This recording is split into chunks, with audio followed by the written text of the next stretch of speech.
Tonight, you will lie down in a dark room and do absolutely nothing, and your brain will lose its mind. It will replay a conversation from 3 years ago. It will remind you of an email you forgot to send. It will generate a list of every embarrassing thing you have ever said, ranked in no particular order, and play them on a loop. You will stare at the ceiling. You will check the time. You will calculate exactly how many hours of sleep you will get if you fall asleep right now. And then you will not fall asleep right now. This is one of the most universal human experiences on Earth. And the real reason it happens is far stranger than you think. Your brain does not malfunction at night. It is doing exactly what it was built to do. The problem is what it was built to do has almost nothing to do with the world you live in now. Go back 200,000 years. Your ancestors did not sleep in a bedroom. They slept on the ground, in the open, surrounded by darkness that was genuinely dangerous. Not metaphorically dangerous, not stressful meeting dangerous. Predator in the grass, you could die tonight dangerous. Sleep was a vulnerability. Every hour your eyes were closed was an hour something else could find you. So your brain evolved a solution. It never fully let go. It kept a part of itself awake, always scanning, always listening for a sound that did not fit the pattern, a rustle that meant something was moving towards you. Researchers call this the Sentinel hypothesis. David Sampson at the University of Toronto has studied sleep across dozens of traditional societies and found that humans appear to be uniquely light sleepers compared to our primate relatives. We wake more often. We rouse faster. We spend less time in the deepest stages of sleep. Not because something is wrong with us, because something was very right with that system once. The Sentinel was a survival feature. In a world that no longer has lions in the grass, it became the thing that keeps you awake at 2 in the morning thinking about what you said to your coworker in 2019. Here is what happens in your brain the moment your head hits the pillow. Your body begins cooling down. Melatonin starts rising. Your heart rate slows. Every biological signal says, rest.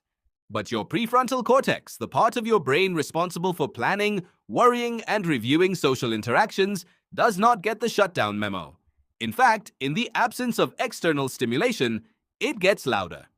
Though, researchers at Harvard Medical School found that the default mode network, the brain circuit that activates when you are not focused on a task, fires more intensely the moment you stop doing things.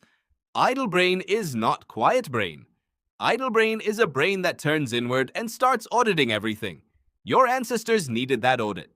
A brain rehearsing dangers, replaying close calls, scanning for threats in memory the same way the ears scanned for threats in the dark. That brain was better prepared for tomorrow. The rumination that tortures you tonight is the same process that kept your great-great-grandmother alive long enough to become your great-great-grandmother. The problem is that process does not distinguish between a predator and a performance review.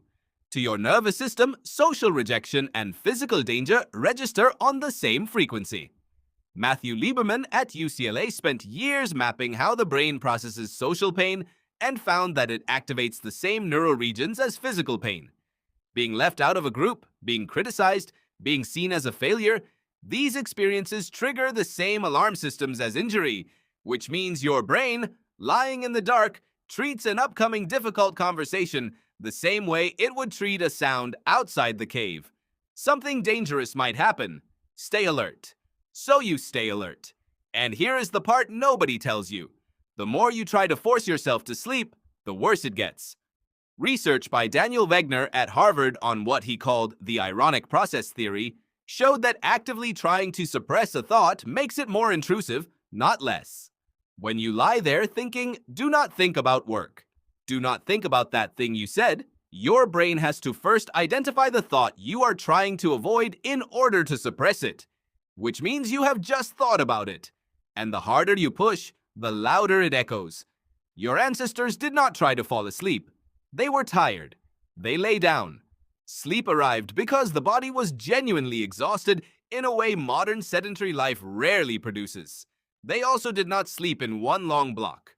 Before artificial light, most humans slept in 2 distinct phases with a quiet waking period in between, a practice historian Roger Ekirch documented across centuries of pre-industrial writing.